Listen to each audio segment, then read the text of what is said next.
اپنی اس حرکتوں سے بعد آ جاؤ، میرے دربار کے اندر حاضر ہو جاؤ۔ اور پھر فرمایا کہ میں تمہاری بات، تمہارے ان گناہوں کو، تمہاری اس نافرمانیوں کو، تمہاری ان حکم عدولیوں کو معاف کر دوں گا، اور تمہاری ان برائیوں کو نیکیوں کے اندر بھی تبدیل کر دوں گا۔ یہ دوسرے قسم کے مسلمان ہیں۔ تیسری قسم مسلمانوں کی وہ ہے جو فقط نام کے مسلمان ہیں، جن کی زندگی عمل سے خالی ہے، اللہ اور اس کے رسول کی تابعداری سے، فرما برداری سے، حکم سے خالی ہے۔ زندگی گناہوں کے اندر ان کی گزر گئی، صبح بھی گناہ کرتے ہیں، شام کو بھی گناہ کرتے ہیں، کوئی لمحہ خالی جانے نہیں دیتے، ہر لمحے میں گناہ پر گناہ کرتے چلے جاتے ہیں، یہاں تک کہ ان کی زندگی گناہوں سے بھر جاتی ہے۔ ایسا شخص جب گناہوں سے اس کی زندگی بھر جاتی ہے، رب کی نافرمانی ہی نافرمانی اس کی زندگی میں ہوتی ہے، اللہ تعالیٰ کا اعلان اپنے اس بندے کے لیے بھی ہے۔ فرمایا کہ او میرے بندے، آجا، رمضان کے قیمتی لمحات ہیں، بابرکت ساعتیں ہیں، تو سچے دل کے ساتھ، صدقے دل کے ساتھ بھی اگر تو بھی آج توبہ کا اعلان کر دے تو میں اللہ بھی اس بات کا اعلان کرتا ہوں کہ میں تیری بخشش اور مغفرت کر دوں گا۔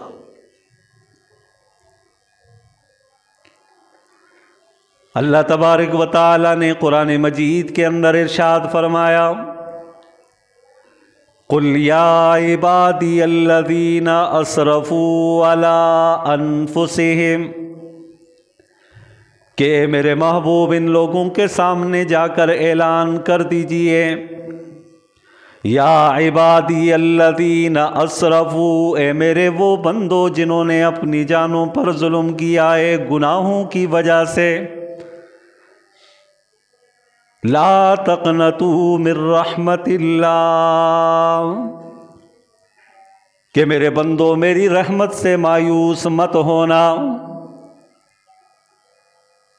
ان اللہ یغفر الذنوب جمیعا، کہ بے شک اللہ تعالیٰ اپنے گناہگار بندے کی توبہ کو قبول فرماتے ہیں اور اس کے سارے گناہوں کو معاف فرما دیتے ہیں۔ ذرا آیت کے اندر الفاظ کے اوپر غور کیجئے، اللہ تعالیٰ نے یہ نہیں فرمایا کہ او میرے گناہگار بندو، یہ نہیں فرمایا کہ او جرم کرنے والوں مجرموں، اللہ تعالیٰ نے یہ نہیں فرمایا کہ اور شراب پینے والوں شرابیوں، زانیوں، قاتلوں، نافرمانوں، یہ نہیں کہا، محبت سے اپنے بندوں کو بھی سمجھایا، اپنے بندوں کے لیے بھی راستے کو کھول کر یوں بیان فرما دیا، یا عبادی، اے میرے بندو۔ یہ اپنائیت کا اظہار ہے۔ اللہ تعالیٰ نے یوں نہیں فرمایا کہ او گناہگارو، نہیں، فرمایا کہ میرے بندو، میری رحمت سے مایوس مت ہونا، تو گناہ کرتے کرتے تھک گئے ہو نا، لیکن اب میری بارگاہ میں آئے ہو تو میری طرف سے بھی سن لینا، ان اللہ یغفر الذنوب جمیعا، کہ بے شک اللہ تعالیٰ اپنے بندے کی بخشش اور مغفرت فرماتے ہیں اس انداز میں کہ اس کے سارے گناہوں کو معاف کر دیتے ہیں۔ لیکن بندہ آئے صدق دل کے ساتھ معافی مانگے، سچائی کے ساتھ رب العالمین کے حضور گڑ گڑائے۔ دوسری جگہ اللہ تعالیٰ ارشاد فرماتے ہیں کہ میرے بندے توبہ کیسی ہونی چاہیے، یا ایھا الذین آمنوا توبوا الی اللہ توبۃ نصوحا، کہ اے ایمان والو توبہ کرو، اللہ تعالیٰ کی طرف رجوع کرو پکی توبہ کے ساتھ۔ یہ نہیں ہو خالی خولی زبانی کلمات نہ ہو، کچی توبہ نہ ہو، پکی توبہ کر لو۔ اور پھر اللہ تبارک و تعالیٰ کیا فرماتے ہیں؟ تیسری جگہ ارشاد ہے، وہ عباد الرحمن کی صفات کا ذکر ہے، اس کے ضمن میں توبہ کرنے والے کا بھی ذکر ہے۔ فرمایا کہ وہ لوگ فمن تاب واصلح فمن تاب وعمل صالحا، کہ جو شخص توبہ کر لے اور نیک عمل کرنے لگ جائے تو اللہ تعالیٰ اس کی توبہ کو بھی قبول فرماتے ہیں اور اس کے گناہوں کو نیکیوں کے اندر بدل دیتے ہیں۔ یہ اللہ تعالیٰ کی طرف سے اپنے بندے کے ساتھ محبت ہے، پیار ہے، اس کی رحمت کی انتہا ہے کہ بندہ گناہگار ہے، صرف آتا ہے توبہ کے لیے، اور اللہ کی طرف سے کیسے اس کا استقبال کیا جاتا ہے، کیسے اعزاز اور اکرام کیا جاتا ہے کہ اللہ اس کی توبہ کو قبول بھی فرماتے ہیں، اور اس کے اعمال نامے کے اندر جو بدیاں لکھی ہوئی ہوتی ہیں اللہ تعالیٰ ان تمام بدیوں کو نیکیوں کے اندر بدل دیتے ہیں۔ لیکن پھر بھی بندہ اگر توبہ نہ کرے تو کتنی بڑی کم نصیبی کی بات ہے، بدقسمتی کی بات ہے۔ تو اس لیے یہ رمضان المبارک کا ایک پیغام ہے کہ ہم اپنے رب کی طرف رجوع کرتے ہوئے پکی توبہ کر لیں، اور جیسے میں نے پہلے عرض کیا چاروں طرف سے بخشش اور مغفرت کی صدائیں ہی صدائیں ہیں۔ دیکھیے یہ جو توبہ کا دروازہ ہے نا، یہ ہر وقت کھلا رہتا ہے۔ یہ توبے کا دروازہ 24 گھنٹے کھلا رہتا ہے۔ کب تک؟ جب تک کہ سانس اکھڑنے کا وقت نہ آ جائے، اس وقت تک۔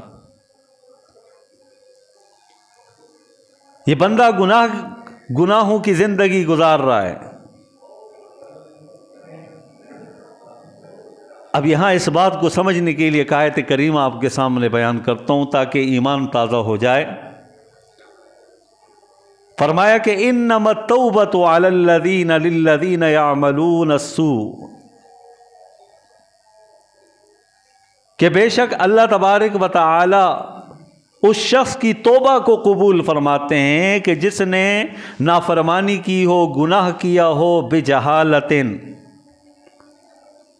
انجانے کے اندر۔ ایک تو یہ ہے کہ جان بوجھ کر گناہ کرنا، ایک انجانے میں گناہ ہو جانا، یہ دونوں میں فرق ہے۔ انجانے میں گناہ ہوا، کسی نے بتایا تو فوراً ڈر گیا، رب کی طرف رجوع کر لیا تو اللہ تعالیٰ اسی وقت اس کو بخش دیتے ہیں۔ اور ایک یہ ہے کہ جان بوجھ کر گناہ کرنا، پتہ ہے یہ رب کی نافرمانی ہے، یہ رب کے حکم کی خلاف ورزی ہے، لیکن اس کے باوجود بھی گناہ کرتا ہے، تو یہ شخص باغی ہے، باغی۔ اگر اسی حالت میں رہا تو اللہ تعالیٰ کے ساتھ اس نے اعلان جنگ کر دیا، اور پھر جس کا اعلان جنگ رب کے ساتھ ہوگا تو رب العالمین اس کو ذلیل بھی فرماتے ہیں، اور دنیا میں سارے لوگوں کے دلوں کے اندر بھی اس کی نفرت پیدا کر دیتے ہیں، اور قبر کے اندر بھی اسے عذاب کے اندر گرفتار کریں گے، اور حشر کے اندر بھی سختی کے ساتھ اللہ پاک اس سے پیش آئیں گے، اور پھر فرشتوں کو حکم دیا جائے گا کہ انہیں سختی کے ساتھ گھسیٹ کر، بیڑیوں کے اندر جکڑ کر، زنجیروں کے اندر باندھ کر ان کو جہنم کے اندر لے جایا جائے۔ یہ باغی کے ساتھ ایسا سلوک کیا جائے گا۔ لیکن اگر وہ باغی بھی رب العالمین کی ذات کی طرف رجوع کر لے اور پکی اور سچی توبہ کر لے تو اللہ تعالیٰ اس باغی کی، جس نے بغاوت کا اعلان کیا تھا، اللہ تعالیٰ اس کی بھی بخشش اور مغفرت فرما دیتے ہیں۔ تو فرمایا کہ جس نے انجانے میں غلطی کے ساتھ کوئی گناہ کر لیا، ثم یتوبون من قریب، پھر اس نے توبہ کی، من قریب، قریب سے۔ قریب کا کیا معنی؟ قریب کا ایک معنی یہ ہے کہ اگر کسی نے گناہ کر لیا نا، اور یہ یاد رکھیے گا گناہ کی جو مدت ہے نا یہ بہت تھوڑی ہوتی ہے، اس کی جو لذت کی، جو سکون کی، جو لطف کی جو عمر ہے نا وہ بڑی تھوڑی ہوتی ہے، اور اس کی جو ندامت ہے اور اس کے اندر جو بے چینی ہے، بے سکونی ہے، یہ ہمیشہ کے لیے رہتی ہے۔ جب بندہ گناہ کرتا ہے، من قریب ان کا کیا مطلب؟ گناہ کرنے کے فوراً بعد اس کا ضمیر اندر سے اس کو جھنجھوڑتا ہے، کہتا ہے وہ کیا کر لیا، یہ کیوں کیا تو نے، نہیں کرنا چاہیے تھا۔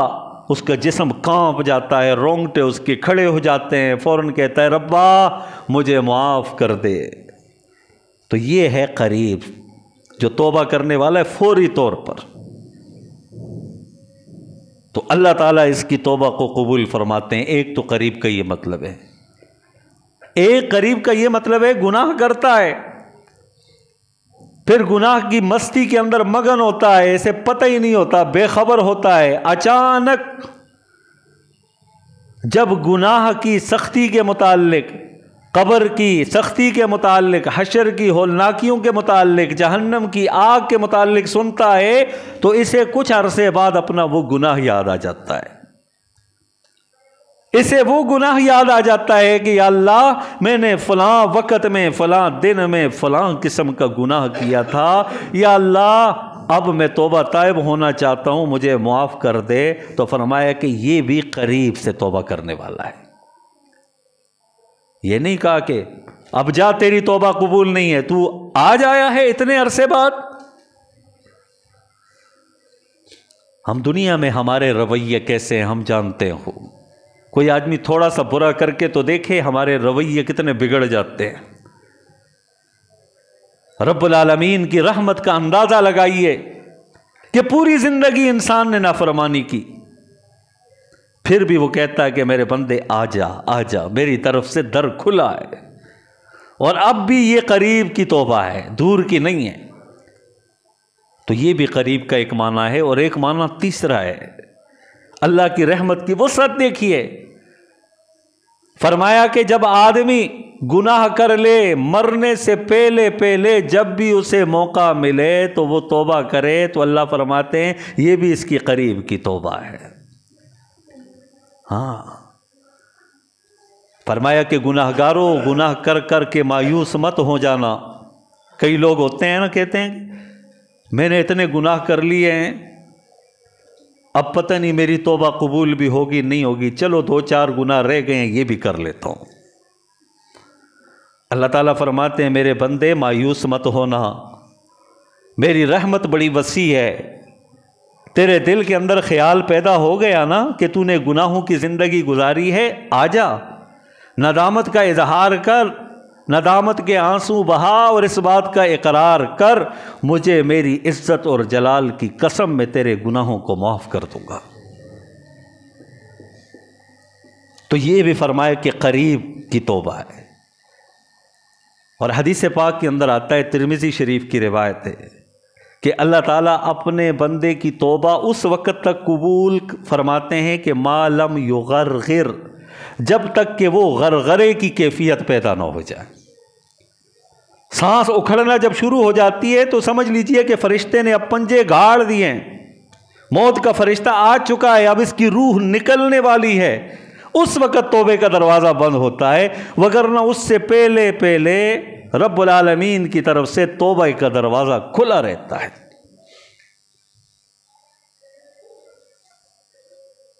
تو رمضان المبارک، اس کا ایک مقصد یہ بھی ہونا چاہیے کہ اس میں ہم گناہوں سے بالکل پاک ہو جائیں، گناہوں سے پاک ہو جائیں، صاف ہو جائیں، دل میں کینہ، بغض، نفرت ختم ہو جائے، تاکہ رب کے حضور ہم سجدہ ریز ہو جائیں، عبادت ہی عبادت، نیکی ہی نیکی، اچھائی ہی اچھائی ہمارے نامہ اعمال میں لکھی جائے، تاکہ میری دنیا بھی سنور جائے، میری آخرت بھی سنور جائے۔ اب سوال یہ پیدا ہوتا ہے کہ توبہ کیسی کرنی چاہیے؟ توبہ کیسی کرنی چاہیے؟ اس سے پہلے یہ بات سمجھ لیں کہ جب بندہ گناہ کرتا ہے یا نیکی کرتا ہے تو اس کی زندگی کیسی ہوتی ہے؟ نیکی کرنے والا شخص جو ہوتا ہے، اچھائی کرنے والا، نیک عمل کرنے والا شخص، اس کی زندگی کیسی ہوتی ہے؟ اللہ تعالیٰ اس کے دل کے اندر نور کو بھر دیتے ہیں، اور اس کے چہرے پر بھی اس کے اثرات ظاہر ہوتے ہیں۔ نیکی کرنے والے کے دل مطمئن ہوتا ہے، نیکی کرنے والے کا دل مطمئن ہوتا ہے، اور اللہ تعالیٰ اس کے دل کو نورانی بنا دیتے ہیں، اور اس کے چہرے کو بھی نورانی بنا دیتے ہیں۔ پھر اس کے چہرے پر سے آثار دکھائی دیتے ہیں کہ یہ نیکوکار ہے، نیکی کرنے والا ہے۔ اور پھر فرمایا کہ اللہ تعالیٰ اس کے رزق کے اندر وسعت فرماتے ہیں۔ ہاں، یہ تیسری جو سب سے بڑا مسئلہ ہے ہمارا، ذریعہ معاش، اس کے لیے بندہ کیا سے کیا نہیں کرتا، کتنے جتن کرتا ہے۔ کئی تو یہ ہیں الحمدللہ جو ہر موقع پر حلال کے راستے کو دیکھتے ہیں، اور اسی پر ان کی زندگیاں صرف ہو جاتی ہیں، یہاں تک کہ اس دنیا سے ان کا خاتمہ ہو جاتا ہے، لیکن وہ حلال اور حق راہ کو نہیں چھوڑتے اسی راستے۔ لیکن کتنے ہی لوگ ایسے ہیں جو اس چیز کی تمیز نہیں کرتے، بس کہتے ہیں کہ بھئی ذریعہ معاش ہو جائے، زندگی بہتر ہو جائے، خواہ وہ جائز طریقے سے آئے یا ناجائز طریقے سے آئے، وہ بھی نہیں سوچتے۔ تو فرمایا کہ بندے، نیکی کرنا تیرا کام ہے، نیک عمل کرنا تیرا کام ہے، توبہ کرنا تیرا کام ہے، اور تیرے رزق کے اندر وسعت کرنا یہ میرا کام ہے۔ اور پھر فرمایا کہ اللہ تعالیٰ اس کی محبت لوگوں کے دلوں کے اندر ڈال دیتے ہیں۔ یہ نیکی کا اثر ہے، نیکی کا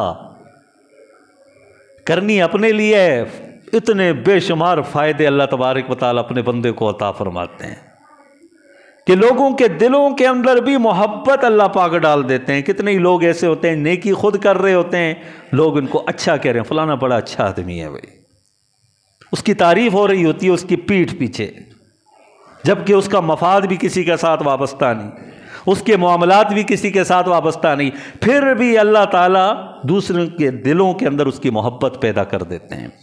اور اس کے مقابلے میں جو برائی کرنے والا شخص ہے، گناہ کرنے والا شخص ہے، اللہ تعالیٰ اس کے دل کو تاریک بنا دیتے ہیں، دل کو تاریک بنا دیتے ہیں، اس کے دل کے اندر اندھیرا چھا جاتا ہے۔ اور پھر فرمایا کہ اس کے چہرے پر بھی نحوست کے آثار دکھائی دیتے ہیں، اور پھر فرمایا اس کے رزق کے اندر بھی تنگی کر دی جاتی ہے، اور لوگوں کے دلوں کے اندر اس کی نفرت ڈال دی جاتی ہے۔ یہ تو ہے نیکی اور گناہ کرنے کا وبال، یعنی گناہ کا وبال اور نیکی کا اثر۔ اب ہم میں سے جو بھی چاہے اپنے دل کو روشن کر دے، منور کر دے، اپنے چہرے کو بھی نورانی بنا دے، اپنے رزق کے اندر بھی وسعت کروا دے، مخلوق خدا کے دلوں کے اندر اپنی محبت پیدا کر لے، تو اسے چاہیے کہ رب کی فرما برداری کے اندر آ جائے۔ تو اس چیز کو حاصل کرنے کے لیے، ان کمالات کو، ان خوبیوں کو حاصل کرنے کے لیے اللہ پاک نے فرمایا میرے بندے توبہ کر لے۔ اب توبہ ہے کیا؟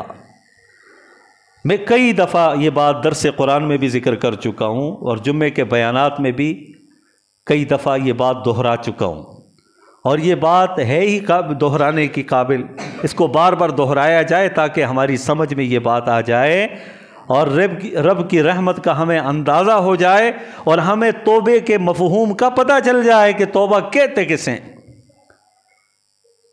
کئی لوگ کہتے ہیں کہ بھئی یہ کہہ دو زبان سے کہ یا اللہ میری توبہ، تو اللہ توبہ قبول فرماتے ہیں۔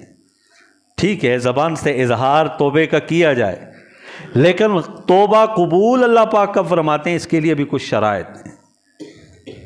سب سے پہلی شرط کیا ہے کہ جو گناہ تم کر رہے ہو اس سے نفرت کا اظہار ہو۔ نفرت کا اظہار کیا ہے؟ اس کو دور کر دو، اپنی زندگی سے دور کر دو۔ ظاہر ہے کسی چیز سے نفرت تبھی ہوتی ہے اس کو دور کیا جائے، جس کو قریب کیا جائے اس سے نفرت تو نہیں ہوتی نا۔ یہ اس چیز کو قریب بھی کر رہا ہے اور اس عمل کا مرتکب بھی ہے، اور زبان سے کہ یا اللہ میری توبہ، تو اس طرح اس کی توبہ قبول نہیں ہوگی۔ پہلی شرط کیا ہے؟ اس سے نفرت کا اظہار کرنا، اپنی زندگی سے اس کو خارج کر دینا، نکال دینا۔ اور دوسری شرط یہ ہے کہ آئندہ نہ کرنے کا پختہ عزم کرنا، کہ یہ جو گناہ ہے اس سے میں نے نفرت کا اظہار کر لیا ہے، اپنی زندگی سے نکال دیا ہے، اب آئندہ نہ کرنے کا پختہ عزم کر رہا ہوں۔ جب یہ چیز حاصل ہوگی نا، اور پھر تیسری شرط سن لیجئے جس کا تعلق بندے کے ساتھ ہے۔ اگر ایسا گناہ ہے، ایسی خطا ہے، ایسا برا عمل ہے جس کا تعلق بندوں کے ساتھ ہے، تو اللہ تعالیٰ فرماتے ہیں کہ میں اس بندے کی توبہ کو اس وقت تک قبول نہیں کروں گا جب تک کہ میرے بندے کا جو حق اس کے ساتھ وابستہ تھا، میرا بندہ جب تک اسے معاف نہیں کرے گا میں اللہ بھی اسے معاف نہیں کروں گا۔ اب کیا مطلب یہ ہے کہ اب اگر اس نے کسی کا حق کھایا ہے، حق دبایا ہے،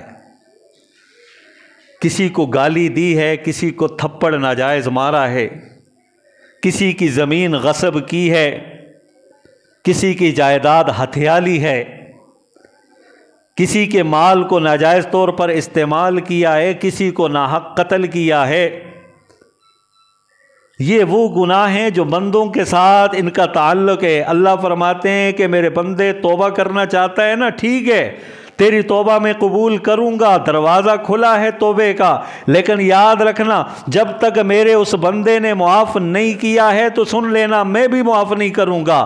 اب اسے چاہیے کہ اس بندے کی طرف جائے، رجوع کرے، یا تو کہے کہ یا تو معاف کر دے اللہ کی رضا کی خاطر، یا تیرا حق جو میں نے غصب کیا ہے یہ مجھ سے اس کا معاوضہ لے لے، یا یہ جو میں نے حق تیرا دبایا تھا میں اس کا ازالہ کرنا چاہتا ہوں، تمہیں دینا چاہتا ہوں۔ جب یہ ازالہ کر لے، اس کو دے دے یا وہ شخص معاف کر دے، پھر اللہ تعالیٰ اس کی توبہ کو قبول فرماتے ہیں۔ کئی لوگ اس غلط فہمی میں ہیں جو کہتے ہیں کہ تو یا اللہ میری توبہ کرتے رہو گناہ۔ یہ تو گناہوں کی جرت دلانی ہے نا، گناہوں کی طرف لوگوں کو بلانا ہے۔ کئی کہتے ہیں نا کہ زمین سے لے کر آسمان تک گناہ کرو اور کہے تو یا اللہ میری توبہ، تو اللہ تمہاری توبہ کو قبول فرماتے ہیں، لیکن ان شرائط کے ساتھ۔ یہ شرائط نہیں ہوں گی تو توبہ قبول نہیں ہوگی۔ تو حضرت عبداللہ ابن عباس رضی اللہ تعالیٰ عنہ، ترمذی شریف کی روایت ہے، فرماتے ہیں کہ نبی علیہ الصلوۃ والسلام نے بیان فرمایا کہ اللہ تعالیٰ اپنے بندے کی توبہ کو اس وقت تک قبول فرماتے ہیں ما لم یغرغر، جب تک کہ غرغرے کی اور سانس کے اکھڑنے کی کیفیت پیدا نہ ہو جائے۔ تو عزیزان گرامی یہ موقع ہے اللہ نے ہمیں دیا ہے رمضان المبارک کہ اس میں صدق دل کے ساتھ تنہائی میں رب کے حضور رات کو اٹھ کر کسی بھی پہر صدق دل کے ساتھ رب العالمین کے سامنے ندامت کے آنسو بہائیں۔ ارے دین تو ہمارا اتنا آسان ہے، اتنی محبت والا، اللہ کی رحمتیں چار سو اتنی پھیلی ہوئی ہیں کہ اللہ پاک کی طرف سے یہ بھی اعلان ہے۔ حضرت ابوبکر صدیق رضی اللہ تعالیٰ عنہ کی روایت ہے، وہ فرماتے ہیں کہ اگر کسی کو رونا نہیں آتا تو رونے کی صورت بنا لے۔ ہاں کتنی آسانی ہے، دل تو ہمارے سخت ہو چکے ہیں نا، تو ہمیں تو رونا نہیں آتا۔ یہ دل کی بدبختی کی علامت ہے، دل کی شقاوت کی علامت ہے کہ رونا نہ آئے، آنکھوں سے آنسوں کا نہ بہنا یہ دل کی شقاوت کی علامت ہے، بدبختی کی علامت ہے۔ آنکھوں سے آنسوں کا جاری ہونا یہ سعادت مندی کی بات ہے، خوش بختی کی بات ہے۔ تو کتنے خوش نصیب ہیں وہ لوگ جیسے ہی رب العالمین کی بارگاہ میں ہاتھ اٹھاتے ہیں، اپنے گناہوں کا تذکرہ کرتے ہیں، ان کی آنکھیں اشک بار ہو جاتی ہیں، آنکھوں سے آنسوؤں کی لڑیاں بہنا شروع ہو جاتی ہیں۔ یہ خوش نصیب لوگ ہیں۔ فرمایا کہ اگر بدبختی اتنی غالب آ چکی، شقاوت اتنی غالب آ گئی ہے کہ اب تمہیں رونا نہیں آتا، آنکھیں پتھرا چکی ہیں، تو رونے کی کیفیت بنا لو، رونے کی صورت بنا دو، اللہ تعالیٰ پھر بھی اس بات کو قبول فرما لیتے ہیں۔ تو روتے ہوئے، گڑ گڑاتے ہوئے، اپنے گناہوں کو یاد کرتے ہوئے رب العالمین کی بارگاہ میں آئیں، رجوع کریں اور اعلان کریں کہ ربا اس گناہ سے نفرت کا اظہار بھی کرتا ہوں، آئندہ نہ کرنے کا عزم بھی کرتا ہوں، یا اللہ تو میرے اس گناہ کو معاف کر دے۔ تو خدا کی قسم اللہ تعالیٰ اپنے اس بندے کی توبہ کو قبول بھی فرماتے ہیں، جیسے کہ آیت کریمہ میں نے پڑھی فَأُولَئِكَ يُبَدِّلُ اللَّهُ سَيِّئَاتِهِمْ حَسَنَاتٍ، اللہ تعالیٰ ان کی برائیوں کو نیکیوں کے اندر بھی تبدیل فرماتے ہیں۔ اور دوسری اہم ترین بات کہ کسی کے حقوق ہماری ذات کے ساتھ متعلق ہے نا، تو آج موقع ہے، کل قیامت والے دن اس کا بدلہ دینا بڑا مشکل ہو جائے گا۔ وہاں بدلہ پھر مال کی صورت میں نہیں ہوگا، وہاں بدلہ جو کچھ قبضہ کیا ہے، ہتھیار لیا ہے، ناجائز کیا ہے، اس صورت میں نہیں ہوگا۔ وہاں بدلہ کیسے ہوگا؟ فرمائیں گے اللہ تعالیٰ کی طرف سے اعلان ہوگا اس کی نیکیاں اٹھا کر اسے دے دو، پھر ہمارے پلے کیا رہ جائے گا؟ پھر وہ تہجد بھی ختم ہو جائیں گی، پھر نیکیاں ختم ہو جائیں گی۔ تو اس لیے آج موقع ہے، ایک تو رب العالمین کے حقوق میں جو کمیاں کوتاہیاں ہم سے ہوئی ہیں نا، رب العالمین کے سامنے گڑ گڑائیں اور توبہ کا اعلان کر دیں۔ اور اس میں بھی تفصیل ہے، حقوق اللہ کے اندر بھی مختصر تفصیل یہ ہے کہ وہ حقوق اللہ تعالیٰ کے جس کی قضا ممکن ہے، قضا ہو سکتی ہے، تو اس کی قضا کا وہ ارادہ کر لے تو اللہ تعالیٰ اس کی توبہ کو قبول فرما۔ مثلا اگر کسی نے نمازیں نہیں پڑھی پہلے زندگی میں، اب وہ توبہ کرنا چاہتا ہے تو نماز کی تو قضا ہو سکتی ہے نا، اب نماز کی قضا وہ کرنے کا ارادہ کر لے، ہر نماز کے ساتھ ایک نماز کا اعادہ کر لے، تو اللہ تعالیٰ اس کی توبہ کو قبول فرماتے ہیں۔ اور یہ ان غلط فہمیوں میں مت پڑنا۔ بعض لوگ کہتے ہیں نا شب بارات کے اندر، شب قدر کے اندر، وہ رات کو فلاں مخصوص انداز کے اندر مخصوص صورتیں پڑھ لو تو پوری عمر کی ساری نمازیں اللہ پاک جو قضا کی ہیں اس کو معاف کر دیں گے۔ ایسا ہرگز نہیں ہے۔ ایسا ہوتا تو یہ تو پھر آسانی ہوتی ہے نا، نہ پڑھے پھر بندہ ایک رات میں آ کر اس طرح عمل کر لے۔ تو خرافات اور بدعات سے اپنے آپ کو بچاتے ہوئے، قرآن و سنت کو تھامتے ہوئے اور صحابہ کرام کے طرز عمل کو اپناتے ہوئے ہم شریعت کی راہ پر چلیں، ڈگر پر چلیں، انشاءاللہ العزیز کی منزل کہ جو ہے وہ جنت کی صورت میں ہوگی۔ خرافات اور بدعات کے راستے کو اپنائیں گے تو گمراہی کے اندر پھنستے چلے جائیں گے اور اس کا آخری ٹھکانہ وہ جہنم کی صورت میں ہوگا۔ اللہ کریم سے یہی دعا ہے، جو کچھ کہا گیا سنا گیا